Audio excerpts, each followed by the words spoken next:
একের পর এক ঘটনার পুনরাবৃত্তি ঘটছে। এ যেন অসম এক লড়াই, সময়ের সাথে লড়াই, যাকে দেখা যায় না, ছোঁয়া যায় না। চাঁদ, সূর্য, নক্ষত্র, বিশাল ব্রহ্মাণ্ড যাকে তোয়াক্কা করে চলে, তার সঙ্গে কি পেরে উঠবে তৃষান? মনটা হঠাৎ অতলে তলিয়ে যেতে লাগলো। প্যাডেলে চাপ দিয়ে উল্টো দিকের রাস্তা দিয়ে সাইকেল নিয়ে এগিয়ে চলল তৃষান।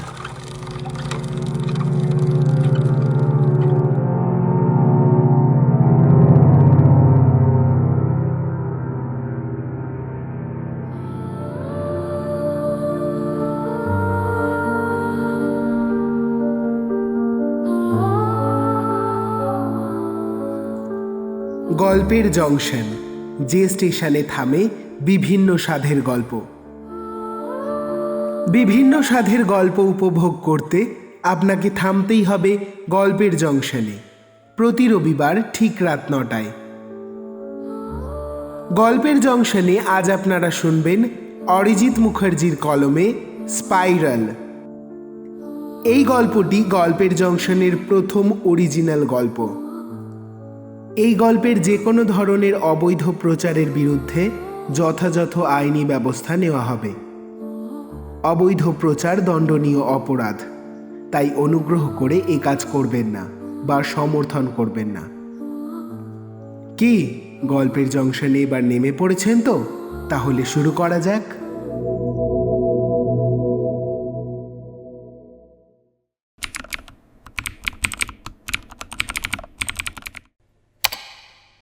Welcome to Spiral.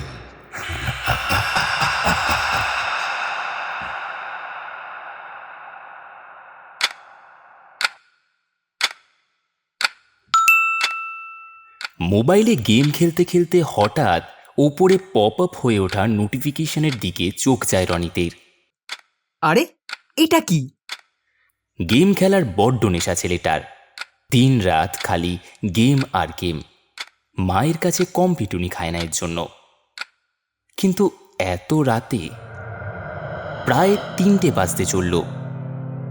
রাতের দিকেই মোবাইল চার্জ করে খেলতে বসে রনিত। এটাই ওর প্রতিদিনের রুটিন। মা হাজারবার মানা করলেও ও শোনে না। নোটিফিকেশনটায় টাচ করে ওপেন করলো। আরে হলো গেমিং থেকে মেল এসেছে আমার কাছে। আরে হ্যাঁ, এই তো বড় বড় করে লেখা আছে স্পাইরাল গেমিং। কি লিখেছে দেখি? Our team has been watching your streams. We are looking for someone to play our unreleased horror game. Oh my god, আমি তো ভাবতেই পারছি না। কিন্তু আমার চ্যানেলে তো ভিউজই আসে না খুব একটা, মেরে কেটে 100 কি 150। তার মধ্যেই এমন বাঘা এজেন্সির কাছে আমার ভিডিও চলে গেল, ভাবা যায়? আরে দেখতে হবে না কোন শর্মা খেলে। দেখি দেখি আর কি লিখেছে।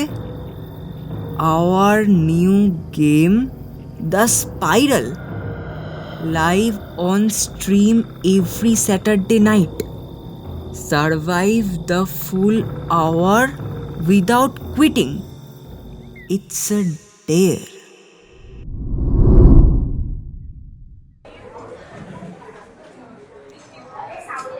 এ ভাওতা দিস না তো। আরে তুই শোন তো আমার কথা। না, তুই নিজেকে কি মনে করিস?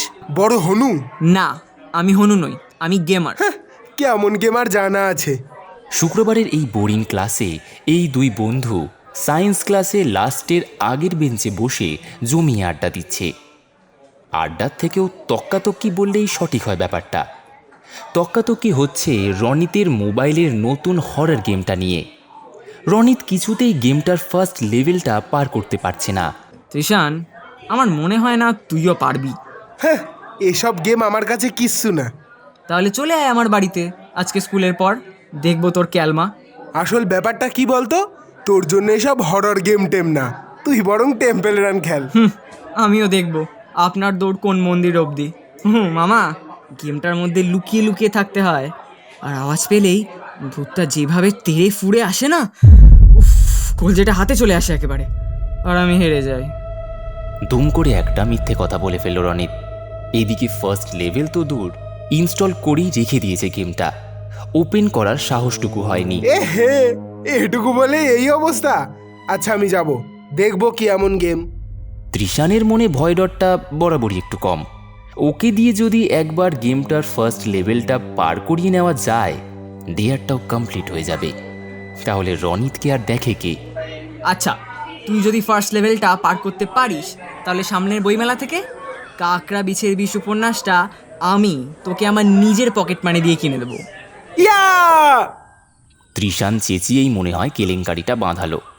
দুই বন্ধুর খেয়ালই নেই যে তারা এসএম স্যারের ক্লাসে কথা বলার দুঃসাহস দেখিয়ে ফেলেছে। ব্ল্যাকবোর্ডের দিকে তাকিয়ে ওরা বুঝতে পারে ক্লাসে টর্ক পড়ানো হচ্ছিল। শশাঙ্ক মজুমদার স্যার প্রথমে রনিতকে প্রশ্ন করলেন, এই দুটো ছেলে বেছে বেছে গিয়ে ওই লাস্ট বেঞ্চেই বসবে আর সারাক্ষণ ক্লাসে বকবক করে যাবে। এই রনিত, বলো তো টর্ক কাকে বলে? স্যার, টর্ক হলো টর্ক মানে ওই ব্যাস, হয়ে গেল। আরও কোনো ক্লাসের মধ্যে গল্প? এই তুই আর স্কুল ছুটির 1 ঘন্টা পর বাড়ি যাবি, এটাই তোর শাস্তি। স্যার একই প্রশ্ন তৃষানকে জিজ্ঞাসা করলে তৃষান মোটামুটি একটা উত্তর দেয়। তৃষান শাস্তি পায় না।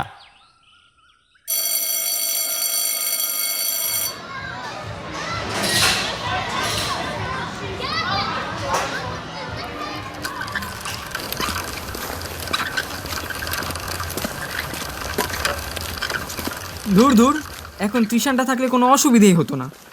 ও যদি উত্তর না দিতে পারতো, তাহলে একসাথে শাস্তি পেতাম। তাহলে আমাকে আর 6টার পর সাইকেল নিয়ে ওই পদ্মপুকুরের পাশ দিয়ে একা একা বাড়ি ফিরতে হতো না। অন্যদিন 5টায় ছুটি হয়ে যায়, দিনের আলো থাকে, কিন্তু আজ যেন কেমন তাড়াতাড়ি অন্ধকার নেমেছে। যত শীত বাড়ছে, সূর্যি তাড়াতাড়ি পালিয়ে যাচ্ছে। উফ, কী যে হবে আমার! এই সব কিছু নিজের মনে বিড়বিড় করতে করতে সাইকেল চালিয়ে স্কুল থেকে এই প্রথমবার 6টার পর বাড়ি ফিরছে রনিত। সবে সন্ধে 6টা বেজেছে, কিন্তু আজকের সন্ধেটা যেন একটু বেশি অন্ধকার। যেন রাতের অন্ধকার চুপিসারে সন্ধ্যা স্নিগ্ধতাকে ঘিরে ফেলেছে। বাঁকা চাঁদ আকাশে থাকলেও কোনো লেখনের অনুপ্রেরণা এ চাঁদ কখনোই হতে পারে না। এ চাঁদ যেন কায়াহীনার বাঁকা কদাকার হাসি রূপে ধরা দিয়েছে আজ। রাস্তার পাশে অতিকায় এক কঙ্কালের 2 পা পাশাপাশি দাঁড়িয়ে থাকা দুটো সুপারি গাছের ছদ্মবেশ নিয়েছে। বাড়ি ফেরার খুব চেনা রাস্তাটা আজ হঠাৎই কেমন অচেনা ঠেকছে। আকাশের চেনা নক্ষত্র, পরিচিত রাস্তার মোড়, গাছপালা সব কিছুই এক অজানা ভয়ের জন্ম দিচ্ছে। পুকুরটার কাছে আসতেই রনিত অনুভব করে হঠাৎ ঝোড়ো হাওয়া বইতে শুরু করেছে। রাস্তাটা আজ অদ্ভুতভাবে ফাঁকা। একটু হাওয়া ছাড়তেই স্ট্রিট ল্যাম্পগুলো বন্ধ হয়ে গেল। রাস্তাটা এখন ঘুটঘুটে অন্ধকার। সমস্ত রাস্তাটা এখন যেন সেই কায়াহীনার কালো আঁচলের তলায় এসে পড়েছে। পদ্মপুকুরকে বাঁ দিকে রেখে অন্ধকার রাস্তায় ঝড়ের মধ্যে সাইকেল চালাতে একটু কষ্টই হচ্ছিল রনিতের। হঠাৎ মনে হলো পেছন থেকে যেন কেউ আসছে। একটা সাইকেল। সাইকেলটা থেকে খুব বিশ্রী একটা ঘ্যার ঘ্যার শব্দ আসছিল। বাম পাশে উথালি পাথালি কালো জলের সাথে সঙ্গত করে কান ছুঁয়ে আসা ওই শব্দ এই পরিবেশে হাড় হিম করার জন্য যথেষ্ট। পেছনে চলতে থাকা সাইকেলটায় কোনো ইহজগতের প্রাণ আছে বলে মনে হলো না। সাইকেলটা যেন একাই ধেয়ে আসছে। এবার সাইকেলের ঘ্যার ঘ্যার শব্দটা বাড়তে শুরু করলো। সাইকেলটা কাছে এগিয়ে আসছে। শব্দটা যেন শিরদাঁড়াকে ভেদ করে হৃৎপিণ্ডের দিকে হাত বাড়াচ্ছে। পেছনে ঘাড় ঘুরিয়ে এগিয়ে আসা চলমান বিভীষিকার দর্শন কামনা করার মতো দুঃসাহস রনিতের নেই। চোখের কোণ দিয়ে একবার দেখার চেষ্টা করল। পেরিফেরাল ভিশন সায় দিতে চাইলেও চশমার কাঁচ ওর সঙ্গ দিল না। কাঁচ তো শুধু সামনেই।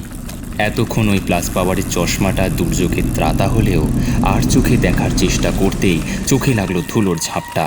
চোখে কিছু দেখতে না পেয়ে রাস্তার পাশের একটা বাড়ির দেওয়ালের দিকে দ্রুত গতিতে এগিয়ে গেল সাইকেলটা।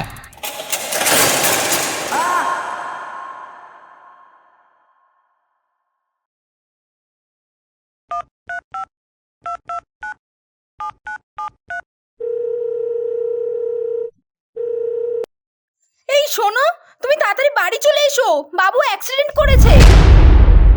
রনিতের মা নলিনী টেলিফোনটা এক পাশ থেকে অন্য পাশে নিয়ে বললেন, হ্যাঁ, স্কুল থেকে বাড়ি ফেরার পথে। তাড়াতাড়ি চলে এসো, ডাক্তারবাবু দেখে গেছেন। এখন ছেলে ঘুমোচ্ছে। রাখছি। আকাশের অবস্থাটা তো ভালো নয়। বৃষ্টি নামার আগেই বাড়ি ফেরার চেষ্টা করো। তুমি বৃষ্টিতে ভিজে জ্বরে পড়লে বাপ ছেলের একসাথে সেবা করতে আমি কিন্তু পারবো না, এই বলে দিলুম।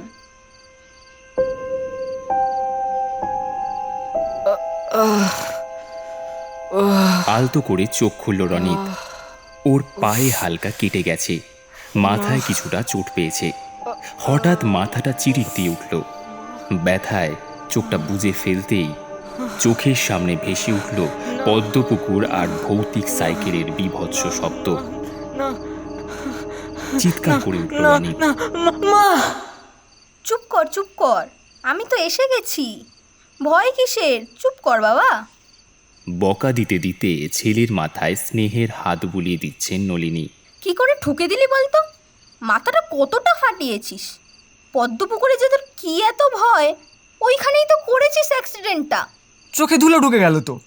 যখন দেখলে ঝড় উঠেছে, তখন রাস্তার পাশে সাইকেলটা থামিয়ে দাঁড়িয়ে পড়লে না কেন?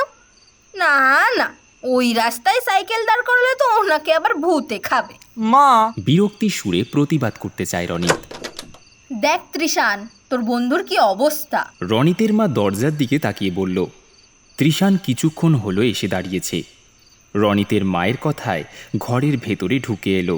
ত্রিশান আগেই এসেছিল, তখন তুই বাড়ি ফিরিসনি বললে বললাম একটু ঘুরে আয়। ডেস্কের ওপরে থাকা ওষুধগুলো গোছাতে গোছাতে নলিনী বলতে লাগলো কথাগুলো। দুই বন্ধুর ইতিমধ্যেই ইশারায় কিছু কথা হয়ে গিয়েছে। এতক্ষণে কিছুটা ধাতস্থ হতেই রনিত মাকে জিজ্ঞাসা করল, মা আমার মোবাইলটা কোথায় গো? নলিনী ওর হাতে মোবাইলটা দিয়ে রান্নাঘরে চলে গেল। রান্নাঘর থেকে হাঁক দিল, ত্রিশান বাবু, দেখ বাবা, আকাশের অবস্থা তো খুব একটা ভালো নয়। আজকের রাতটা আমাদের বাড়িতেই থেকে জানা, কালকে বাড়ি যাস না হয়। রনিত এবার ত্রিশানকে জিজ্ঞাসা করে, এই মাকে বলিসনি তো? না, আন্টিকে বলিনি যে তুই পড়া পারিসনি। হ্যাঁ, তা না হলে একবার চাইতেই মোবাইলটা দিয়ে দিত না। এই গেমটা খেল। চাপা গলায় রনিত বলল, এখন মোবাইলটা রাখতো, বিশ্রাম নে, আর ওই গেমটা আনইনস্টল কর। ওসব আর খেলিস না, ওগুলোই তোর মনে আরও ভয় ঢুকিয়ে দিচ্ছে। আজকে দেখলি তো কি হলো। রনিতের মনে পড়ে গেল কিছুক্ষণ আগের সেই ভয়াবহ অভিজ্ঞতার কথা। আর দেরি করল না, গেমটা ডিলিট করে দিল ফোন থেকে। দরকার নেই কোনো আননোন আইডি থেকে আসা ডেয়ার কমপ্লিট করার।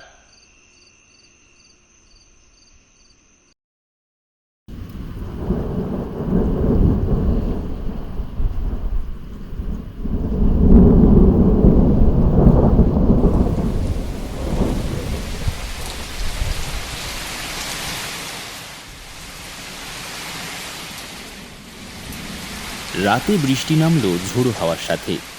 ত্রিশান আজ রনিতের বাড়িতেই থেকে গেছে। দুই বন্ধু একসাথেই শুয়েছে আজ।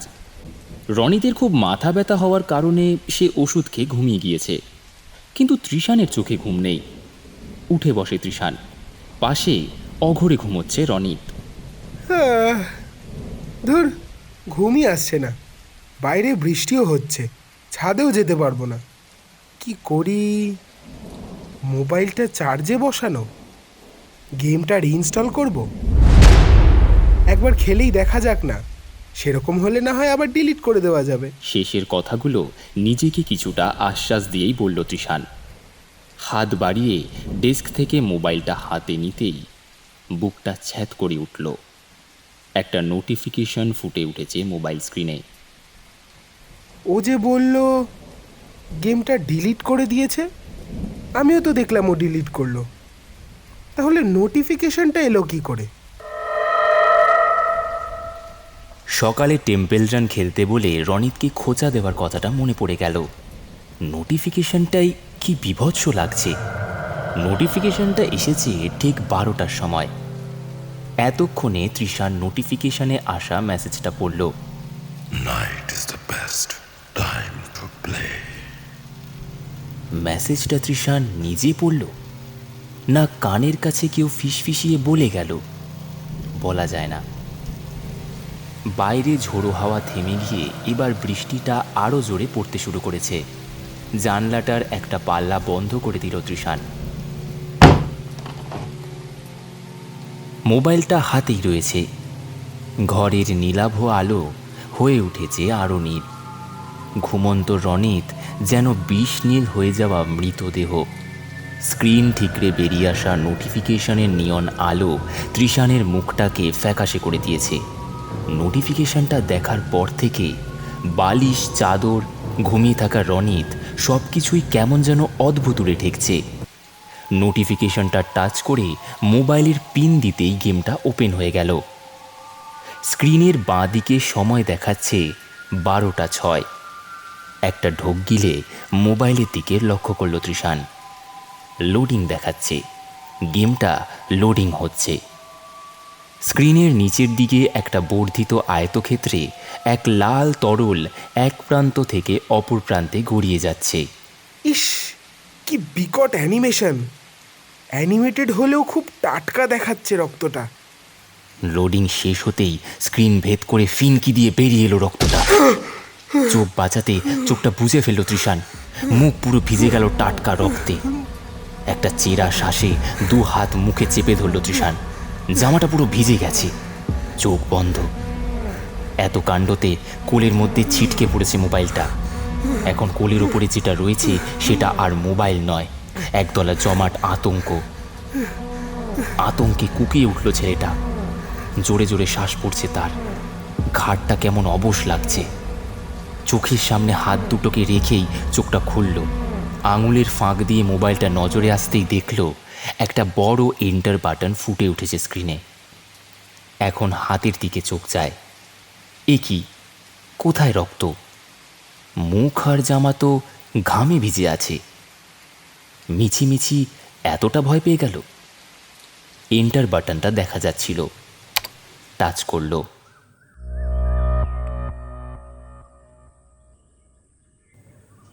হঠাৎ তৃষানের শরীরটা কেমন যেন দুর্বল লাগছে। বুকের পাঁজর ঠেলে শ্বাস নিতে হচ্ছে। অসম্ভব ভারী ঠেকছে বুকটা। বুকের এই ভার যেন সম্পূর্ণ আত্মাকে নিচের দিকে টেনে নিয়ে যাচ্ছে।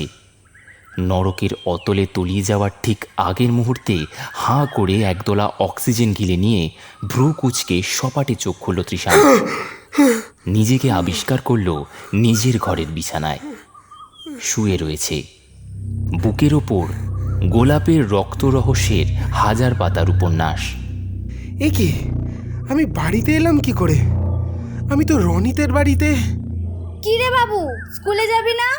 সকাল হয়ে গেছে তো, তাড়াতাড়ি উঠে পড়।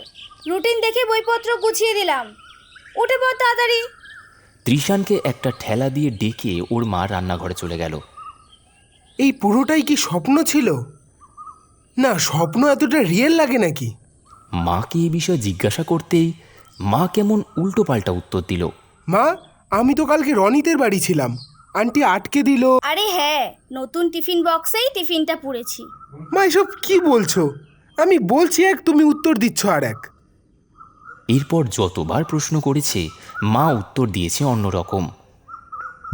দ্বিতীয় ধাক্কাটা লাগলো স্কুলে ঢোকার পর। হলঘরের সামনে সাইকেল গ্যারেজে সাইকেল রাখতে গিয়ে সামনের দৃশ্য দেখে এক প্রকার ছিটকে যায় তৃষান। স্পাই? স্কুলের গেটকিপারের ন্যাওটা ছিল ও। হ্যাঁ, ছিল। কারণ 14-15 ঘন্টা আগে যে কালো বিড়ালটা গাড়ি চাপা পড়ে মর্মান্তিকভাবে মারা গেছে, সে এই মুহূর্তে তৃষানের সামনে গ্যারেজের চাল থেকে লাফিয়ে নিচে নেমে এলো। কোনো মতে বিস্ময়ের ঘোর কাটিয়ে ক্লাসে ঢুকতেই ক্লাসে আরডি ম্যাম এলেন। এবার তৃষান আর শ্বাস নিতে পারছে না। এটা কি করে সম্ভব? ম্যাম একই পোশাকে পরপর 2 দিন ক্লাসে আসছেন? না, আগে কোনোদিনও এমন হয়নি। আবার আজকে শনিবারের রুটিনে তো ওনার ক্লাসই থাকে না, থাকে সোমবার আর শুক্রবার। দেজাভুর অনুভূতি এতক্ষণ ধরে কিভাবে স্থায়ী থাকতে পারে? ম্যামের ক্লাস শেষ হয়ে যাবার পর শশাঙ্ক মজুমদার স্যার ক্লাসে এলেন। অবাক কাণ্ড, স্যার আজকেও টর্ক পড়াচ্ছেন। কেমন যেন মনে হচ্ছে আগের দিনের ঘটনাগুলো নিয়ে তৃষান আয়নার সামনে দাঁড়িয়ে আছে। আয়নার প্রতিফলন হলো আজকের দিনটা। রনিত তৃষানের কানের কাছে সেই একই বিস্ময় নিয়ে দিয়ে চলেছে নতুন গেমের বিবরণ। কথাগুলো ভীষণ কানে লাগছে তার। কথাগুলো শুনছে না দেখে একটা চিমটি কাটতেই চেঁচিয়ে উঠল তৃষান। স্যার ওদের দিকে তাকালেন। একই ঘটনার পুনরাবৃত্তি ঘটল। রনিতের শাস্তি হলো। দেজাভুর অনুভূতি মুছে গিয়ে এক গা শিরশিরে ভয় পেয়ে বসল তৃষানকে। এতক্ষণে তৃষান বুঝতে পারল যে সে আটকে পড়েছে এক সময়ের বৃত্তে। সেই গেমটায় এন্টার করার পর থেকেই এরকম হয়েছে। আসলে গেমটার নাম যে দ্য স্পাইরাল।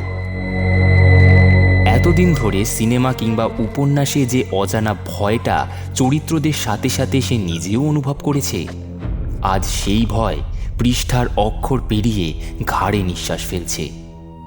কালচক্রের এই ঘেরা টোপ কিছুতেই মাথায় ঢুকছে না, কিছুতেই বোধগম্য হচ্ছে না যে এটা রহস্যতত্ত্বের কোন দিক। এতদিন ধরে রহস্য গল্প বই পড়ে রহস্য সম্পর্কিত একটা পাকাপোক্ত কনসেপ্ট বানিয়েছে তৃষান। সেই ধারণা অনুযায়ী রহস্য নির্ণয়ের একটা ত্রিভুজ কল্পনা করা যায়, যা দিয়ে লৌকিক, অলৌকিক, পরলৌকিক সমস্ত রহস্যের সমাধান সম্ভব। এই রহস্য ত্রিভুজের একটা কোণে বিরাজমান রয়েছে লৌকিক রহস্য। মানে ত্রিভুজের এক কোণে চাঁদা স্কেল বসালে চোখে পড়বে গোয়েন্দা গল্প, কল্পবিজ্ঞানের গল্প, গা ছমছমে পরিবেশের গল্প, আর ওই অদ্ভুতুরে গল্প। ত্রিভুজের আরেক দিকে রয়েছে অলৌকিক রহস্যগুলো, যেদিকে চাঁদার রেটিংয়ে ধরা দেবে মরণের পর সংক্রান্ত সেই পরলৌকিক বাসিন্দাদের গল্পগুলো, যেখানে সত্যি ভূতের অস্তিত্ব বর্তমান। আর তৃতীয় কোণে রয়েছে সবচেয়ে ইন্টারেস্টিং স্বপ্ন, ড্রিম। কিন্তু গত 12 ঘন্টা ধরে ঘটতে থাকা এই ঘটনাগুলো কিছুতেই এই ত্রিভুজের রেটিংয়ে ধরা পড়ছে না। একটা গেম কিভাবে বাস্তব জীবনে আঁচড় কাটতে পারে, এটা ভেবেই কোনো কুল কিনারা করতে পারছে না তৃষান। আমি আর কিচ্ছু ভাবতে পারছি না। আমি শুধু জানি এই লুপ থেকে যে করেই হোক আমাকে বেরোতে হবে। আচ্ছা, ঠান্ডা মাথায় ভাবতে হবে। লুপটা থেকে বেরোতে হলে লুপটার শুরুটা প্রথমে বুঝতে হবে। আচ্ছা, এটা সহজ। গেমটায় এন্টার করার সাথে সাথেই আমি লুপে আটকে পড়েছি। যেহেতু ঘটনাগুলো পুনরায় ঘটছে, সেই অনুযায়ী আজকে রনিতের বাড়িতে গিয়ে গেমটা খেলা যাবে না। না না না না, অত অবধি লুপটাকে তৈরি হতেই দেওয়া যাবে না, তার আগেই কাটতে হবে। হ্যাঁ, পেয়েছি। রনিতের অ্যাক্সিডেন্টটা আটকাতে হবে। ওটা আটকে দিতে পারলেই লুপটা মাঝ বরাবর ভাঙা যাবে। ও তো শাস্তি পেয়েছে। হ্যাঁ, 6টার পর বাড়ি ফিরবে। আমি ওর জন্য অপেক্ষা করব। একসাথে বাড়ি ফিরবো আজ। ওকে আর অ্যাক্সিডেন্ট করতে দেওয়া যাবে না। যেমন ভাবা তেমন কাজ। 5টায় স্কুল ছুটির পর স্কুলের বাইরে রামু কাকা যেখানে কচুরির ঠেলা নিয়ে দাঁড়ায়, ঠিক তার পাশে সাইকেল নিয়ে দাঁড়িয়ে রইল তৃষান। উফ, কি মশা এখানে! স্যাটেলাইটের মতো আশেপাশে ভন ভন করছে। বাউন্ডুলে সব কটা আছে তোদের কোনো পারপাস অফ লাইফ? দেখ আমাকে দেখ। আমি আজ লাইফ সেভার। কারোর জীবন বাঁচিয়েছিস কোনোদিনও? যা পালা, নইলে উফ বাপরে, একেবারে টাইটেন সাইজ সব মস্কি।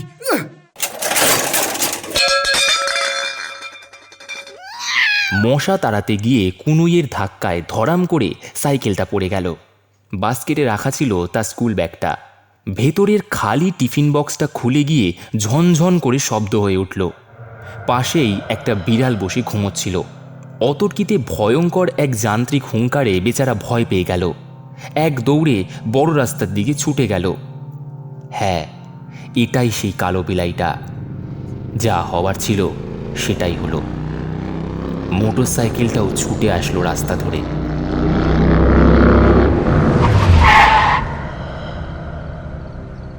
কালো লোমস দেহ ভিজে গেল লাল রক্তে। শুরু হয়ে গেছে। আমি হেরে যাচ্ছি। না না না, আমি হেরে যেতে পারি না। আমি হেরে গেলে যে আমিও ফেসে যাব এই লুপে। না। একের পর এক ঘটনার পুনরাবৃত্তি ঘটছে। এ যেন অসম এক লড়াই, সময়ের সাথে লড়াই, যাকে দেখা যায় না, ছোঁয়া যায় না। চাঁদ, সূর্য, নক্ষত্র, বিশাল ব্রহ্মাণ্ড যাকে তোয়াক্কা করে চলে, তার সঙ্গে কি পেরে উঠবে তৃষান? মনটা হঠাৎ অতলে তলিয়ে যেতে লাগলো। প্যাডেলে চাপ দিয়ে উল্টো দিকের রাস্তা দিয়ে সাইকেল নিয়ে এগিয়ে চলল তৃষান। হঠাৎ তার নিজের মনের থেকে এক তাচ্ছিল্যের স্বর ভেসে এলো। কিরে লাইফ সেভার, পারলি? লাইফ সেভার শুধু মানুষেরই প্রাণ বাঁচায় বুঝি, নাকি ওই অবলা জীবগুলোর দেহে হাওয়া ভরা? ঘাটের কাছে আস্তে আস্তে চোখ দুটো আবছা হয়ে এলো তার। আকাশের বুক ভারী হয়ে এলে আকাশ যেমন কেঁদে ওঠে, তৃষানও ঠিক তেমন করেই কেঁদে উঠল। বিশালের সামনে দাঁড়ালে মন শান্ত হয়, তাই তৃষান এসে দাঁড়িয়েছে স্রোতস্বিনী গঙ্গার সামনে। এই সোনালি স্রোত অস্বীকার করেনি কালচক্রের সার্বভৌমত্ব, কিন্তু তৃষান হাল ছাড়বে না। হেরে যাওয়ার আগে হেরে যাবে না সে। নিজেকে কিছুটা শান্ত করে চোখ মুছে ঘাটের সিঁড়ি দিয়ে উপরে উঠে আসতেই বুঝতে পারে সময় তার শত্রু নয়। সময়ের কয়েকটা ঘন্টা কেউ যেন চুরি করে নিজের হাতের মুঠোয় এনে রেখেছে। আঙুল দিয়ে আঁকিবুকি কাটছে হাতের মধ্যে।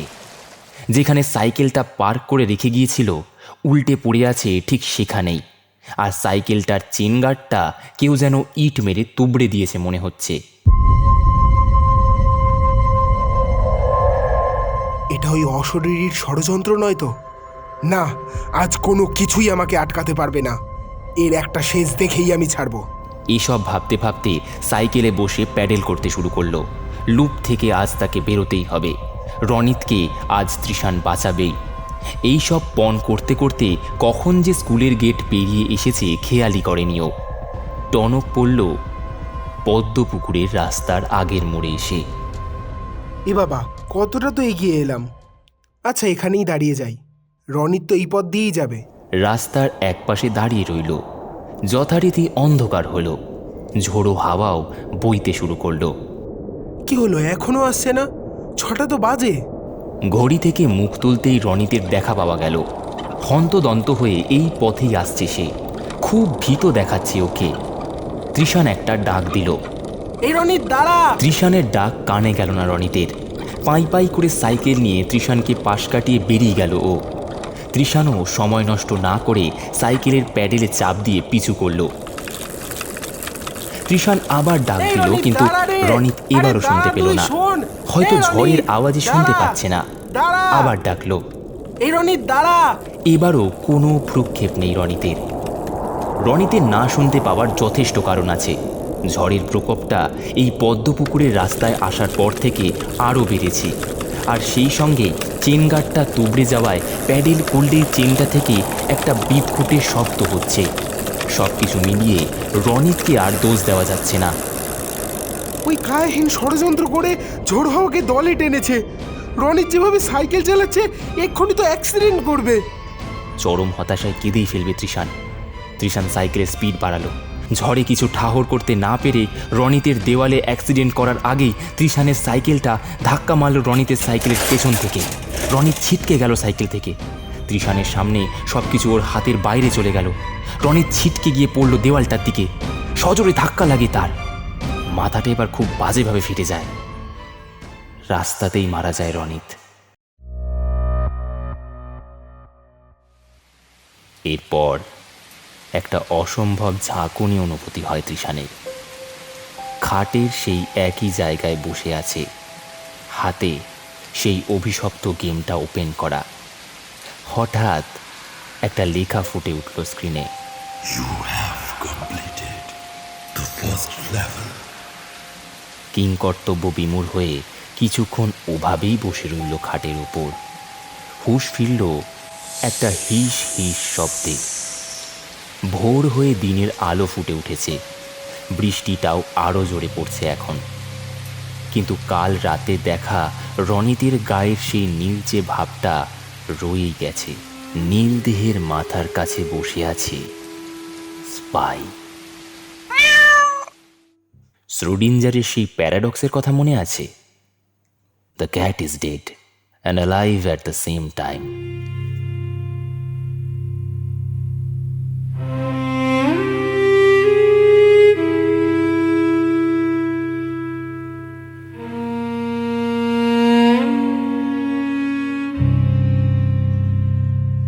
আজকের মতো আমাদের গল্প এখানেই শেষ।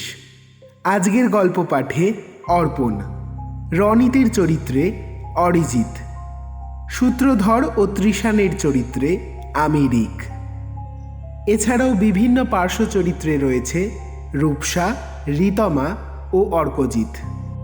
গল্পটি কেমন লাগলো কমেন্ট করে জানাবেন, আর গল্পটি যদি ভালো লেগে থাকে একটি লাইক ও হাইপ করে দেবেন। এবং এই ধরনের আরও অরিজিনাল গল্প পেতে গল্পের জংশনকে সাবস্ক্রাইব করে পাশে থাকবেন। পরের সপ্তাহে আরও একটি নতুন গল্প নিয়ে আসবো আমরা। তাহলে দেখা হচ্ছে প্রতি রবিবার ঠিক রাত 9টায়।